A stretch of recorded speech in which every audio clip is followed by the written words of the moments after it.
कृष्ण और सुदामा से कहा गया तुम दोनों जंगल में जाकर आश्रम में भोजन के लिए लकड़ियां लेकर आओगे। दोनों बालक जा रहे हैं तो गुरु माता ने अपने पास बुलाया, बोले बेटा इधर आओ, तुम दोनों आश्रम में लकड़ियों का इंतजाम करने जा रहे हो? बोले हाँ भैया।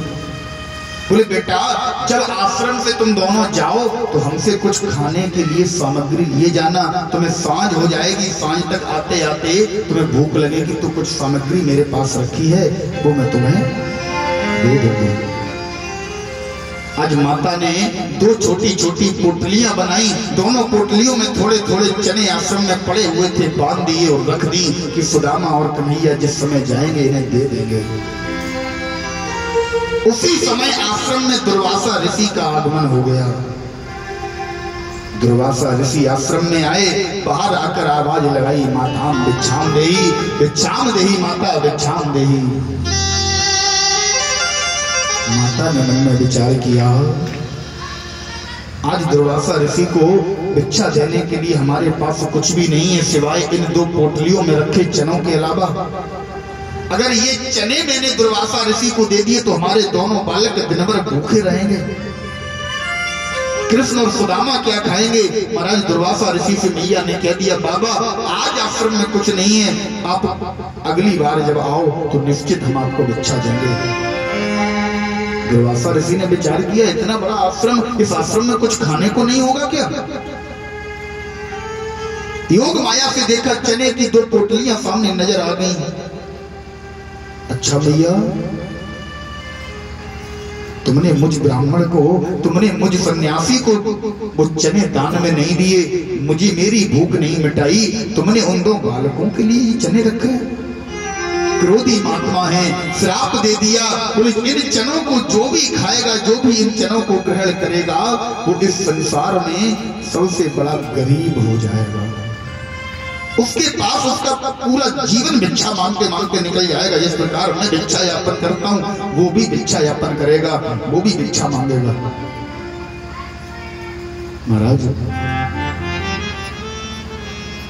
सुदामा भैया जिस समय दुर्वासा ऋषि श्राप दे रहे थे, सुदामा भैया वहीं खड़े खड़े सुन रहे थे। दुर्वासा ऋषि इधर निकले, सुदामा भैया ने दौड़ लगा दी गुरु माता के कक्ष की तरफ, गुरु माता की कुटिया की तरफ। कहीं ऐसा ना हो कन्हैया मुझसे पहले जाकर उन चनों को ले ले। और अगर कन्हैया ने चने ले लिए, कन्हैया ने सुना भले ही नहीं है, लेकिन कन्हैया जैसे ही उन चनों का स्पर्श करेगा कन्हैया समझ जाएगा इन चनों में है क्या। कन्हैया ने अगर उन चनों का भेद जान लिया कन्हैया मुझे खाने नहीं देगा। आज सुदामा भैया दौड़ कर गए, दोनों चने की पोटली माता से हाथ में ली और कन्हैया को लेकर निकल गए। सुदामा भैया ने विचार किया, अगर इन चने का एक भी दाना, श्रापित चनों का एक भी दाना कन्हैया के मुख में चला गया, कन्हैया ने खा लिया तो दुर्वासा ऋषि का श्राप कन्हैया को गरीब बना देगा। त्रिलोकी का स्वामी भिक्षा मांगने पर उतर आएगा, त्रिलोकी का तीनों लोगों का स्वामी मेरा कन्हैया, मेरा माधव भिक्षा मांगेगा। सारी मर्यादा नष्ट हो जाएगी, सारी सृष्टि का विधान उल्टा पड़ जाएगा। मैं अपने कन्हैया को ये चने, भले ही कन्हैया भूखा रहे, मैं कन्हैया को चने नहीं खाने दूंगा। आज सुदामा भैया एक सूखे पेड़ के पास गए, कन्हैया को नीचे बिठा दिया, खुद ऊपर चढ़ गए और दोनों पोटलियां निकाली। जल्दी से दोनों पोटलियां, सूखे सूखे चने सुदामा भैया ने सब खा लिया। कन्हैया समझ गया कि सुदामा भैया ये क्या कर रहे हैं। लोग कहते सुदामा ने हिस्सा खाया। अरे महाराज सुदामा ने हिस्सा खाया, ये इतिहासकारों की गलती है जिन्होंने सही से सुदामा की महानता को स्पष्ट नहीं कर पाए कि सुदामा था क्या। सुदामा ने अगर हिस्सा ना खाया होता तो आज त्रिलोकी का स्वामी एक कन्हैया नहीं बन पाता। दर दर जाकर भीख मांग रहा होता, भीख मांगकर अपना पेट पाल रहा होता। क्योंकि दुर्वासा ऋषि कोई साधारण महात्मा नहीं है, स्वयं भोले बाबा के अंश अवतार है। एक बार सूर्य पूरब से न निकलकर पश्चिम से निकल सकता है, लेकिन दुर्वासा ऋषि का श्राप फलीभूत ना हो, ऐसा हो ही नहीं सकता, कभी नहीं हो सकता।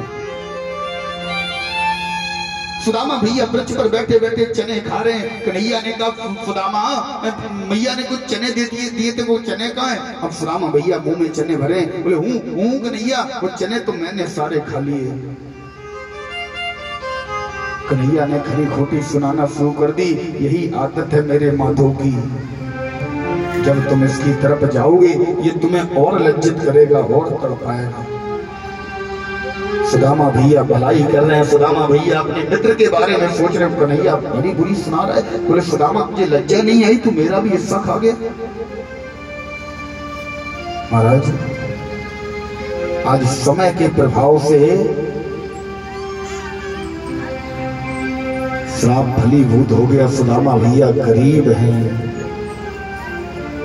उनकी पत्नी है जिसका नाम है सुशीला, 3 छोटे छोटे बालक हैं। सुदामा भैया को अपनी चिंता नहीं है।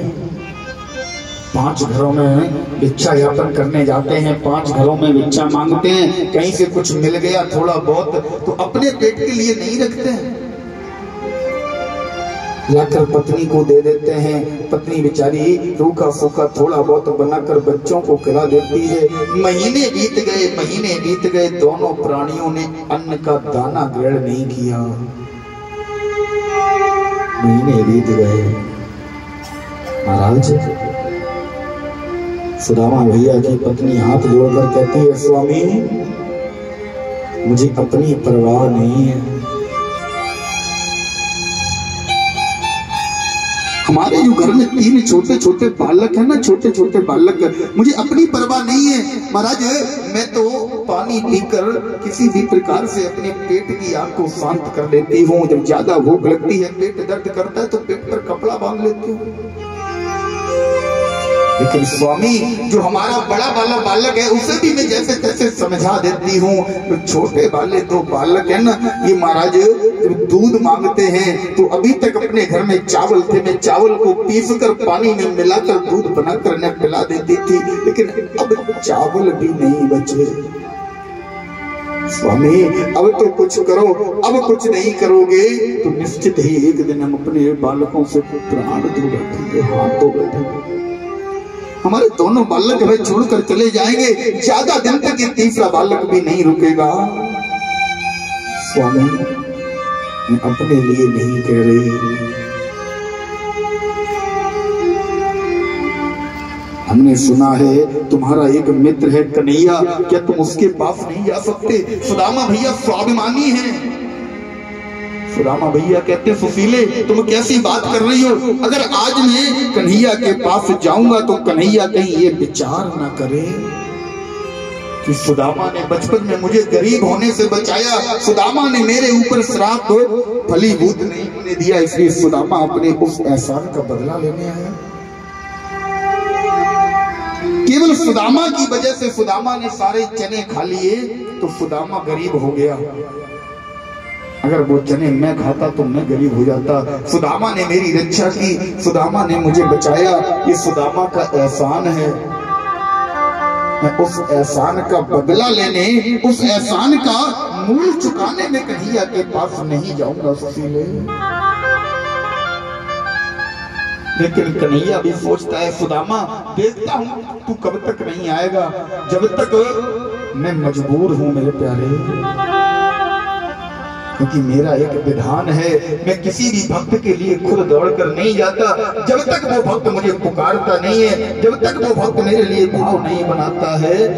मेरा सीधा उसूल है, मेरा नियम है सुदामा कि कोई भी भक्त मेरे दरवाजे पर 1 कदम बढ़ाता है तो मैं उसके लिए 1000 कदम बढ़ाकर उसे बीच से उठा लाता हूँ, और जब तक 1 कदम तू बढ़ाएगा नहीं मैं मजबूर हूँ। हे सुदामा मैं जानबूझकर तेरी, मैं चाहते हुए भी तेरी मदद नहीं कर सकता। सुदामा भैया स्वाभिमान के कारण घर से निकल नहीं रहे, कन्हैया बेचारा अपने नियम के कारण सुदामा को बुला नहीं पा रहा। सुदामा सेवक है। सुदामा सुशीला से कहता है, सुशीले मैं सेवक हूँ, मेरा कन्हैया स्वामी है। और जब मैं कन्हैया के दरवाजे पर मालूम में चला गया, कन्हैया इस बात को न सोचे, कन्हैया इस बात को दिमाग में नहीं लाएगा कि मैं एहसान का बदला लेने आया। लेकिन क्या त्रिलोकी का स्वामी, द्वारका का स्वामी, द्वारका का राजा, द्वारकाधीश अपने मंत्रियों के सामने मुझ जैसे दरिद्र व्यक्ति को, मुझ जैसे गरीब व्यक्ति को, जिसके पास एक धोती है जो 50 जगह से फट रही है, जिसके सिर पर कोई पगड़ी के लिए कपड़ा नहीं है, जिसके तन पर धोती के सिवा कोई वस्त्र नहीं है, ऐसे व्यक्ति को सबके सामने अपना पाएगा? ऐसे व्यक्ति को सबके सामने स्वीकार कर पाएगा कि ये मेरा मित्र है? सुशीला मैं सेवक हूँ, सुदामा जी सेवक हैं, और सेवक का नियम जानती हो सुशीला? सब सेवक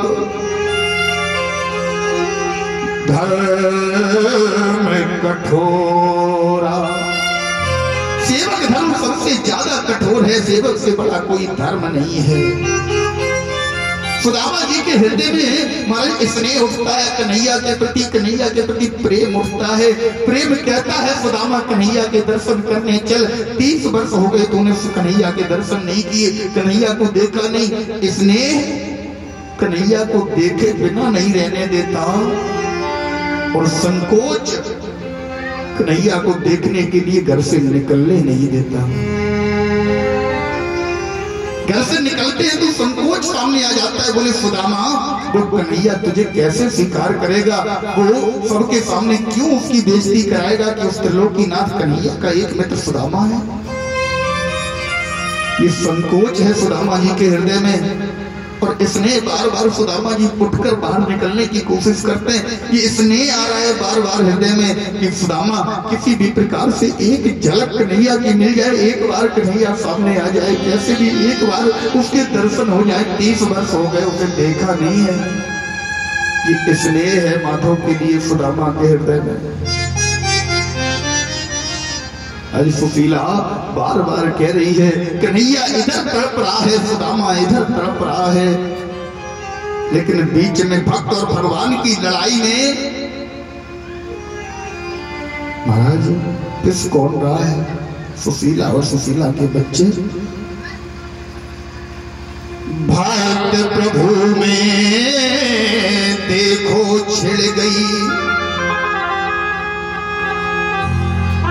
भक्त प्रभु में देखो छिड़ गई, भैरव एक लड़ाई, जाने कब तक लड़े दोनों, चलो देखने भाई। आज भक्त और भगवान में लड़ाई छिड़ी है। भक्त घर से निकलना नहीं चाह रहा, भगवान रो रहा है, कब ये भक्त मेरे पास आएगा? भगवान भक्त को केवल इस बात पे मजबूर है कि मैं उसे उठा नहीं सकता। भक्त तड़प रहा है भगवान के लिए, और भगवान तड़प रहा है भक्त के लिए, लेकिन पहला कदम कोई नहीं बढ़ाना चाहता। एक के सामने स्वाभिमान डटा खड़ा है, एक के सामने संकोच डटा खड़ा है, तो दूसरे के सामने उसके नियम डटे खड़े हैं। एक नियम के फलस्वरूप अपने भक्त के पास नहीं पहुंच पा रहा, एक संकोच के फलस्वरूप अपने भगवान के पास नहीं पहुंच पा रहा। महाराज सुदामा भैया का जो बड़ा वाला बेटा है ना, एक गुरुकुल में पढ़ने जाता है। गुरुकुल में एक दिन एक आयोजन होना है, गुरुजी ने सबसे कह दिया कि जाओ सब अपने अपने घर से कुछ ना कुछ लेकर आओगे। ये बेटा घर पर आया, कोने में बैठकर रोने लगा। सुशीला मैया पास गई, बोले पुत्र क्या हुआ, क्यों रो रहा है? रोते रोते कहने लगा, मैया मेरे स्कूल में, मेरे गुरुकुल में कल एक उत्सव मनाया जाएगा, सब अपने अपने घर से कुछ ना कुछ लेकर जा रहे हैं। गुरुजी ने मुझसे भी कहा है कि तू अपने घर से थोड़ा सा दूध लेकर आना। जैसे मैया ने सुना, मैया बोली, लाला तुझे पता है पिछले 3 दिन से अपने घर में चावल नहीं है। चावल के 4 दाने अपने घर में नहीं है कि उन चावल के 4 दानों को पीसकर मैं तेरे भाई को दूध बनाकर झूठा मूठा दूध पिला देती। तू विद्यालय में दूध लेकर जाएगा कहां से? ये रोने लगा, मैया अगर दूध मुझे नहीं मिला, मैं अगर विद्यालय में दूध लेके नहीं जा पाया तो मैं कल से विद्यालय नहीं जाऊंगा, मैं अनपढ़ रह लूंगा, घर पर बैठा रहूंगा, मैं अपने मित्रों के सामने अपनी बेइज्जती कराने उपहास कराने नहीं जाऊंगा। मैया महाराज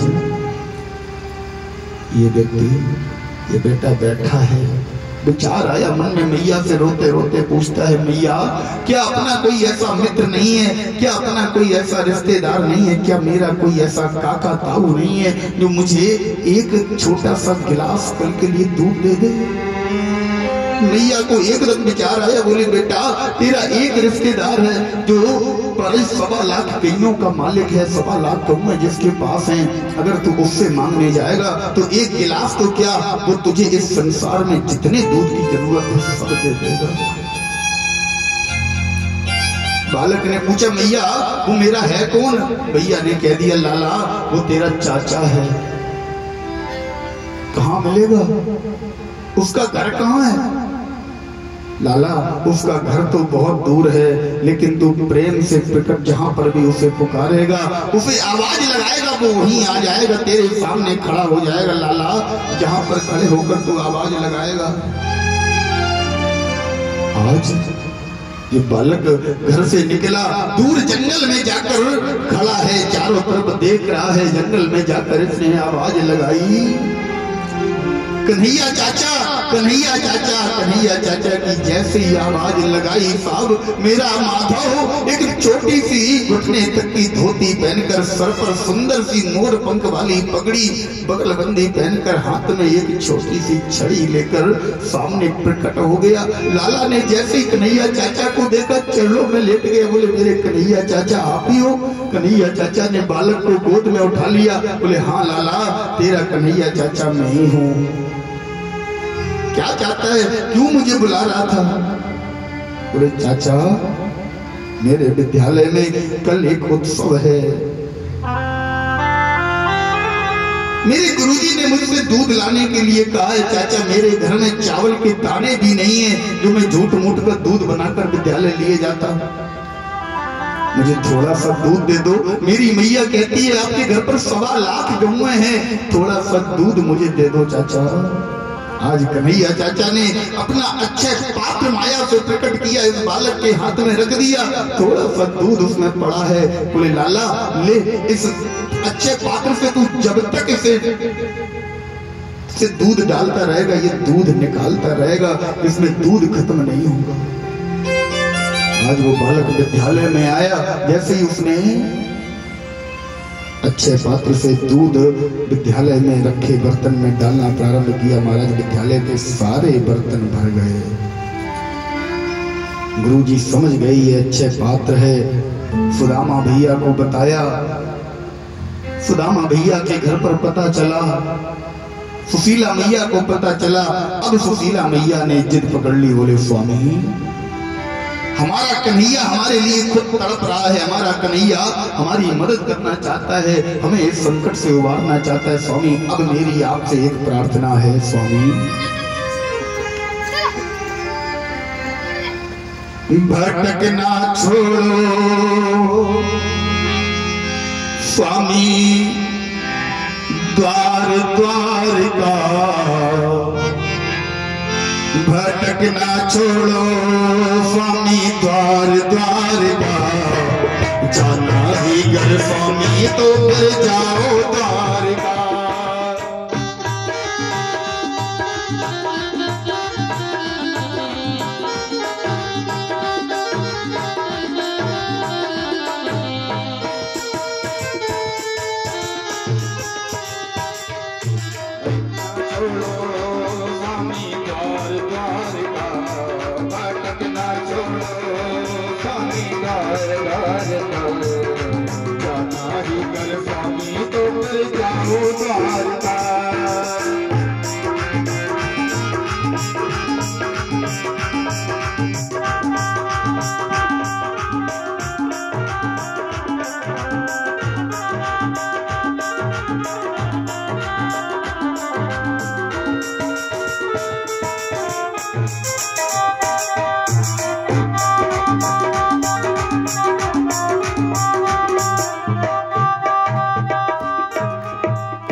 आज सुशीला मैया हाथ जोड़कर सामने खड़ी हो गई। स्वामी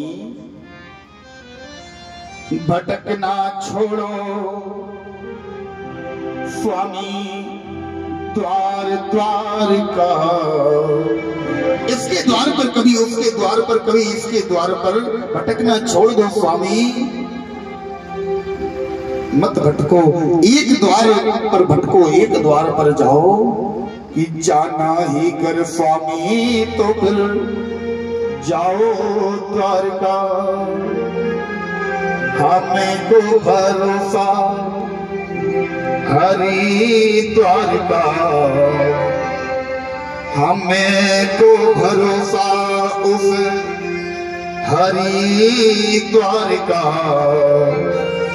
तुम्हें को भरोसा उस हरि द्वारका।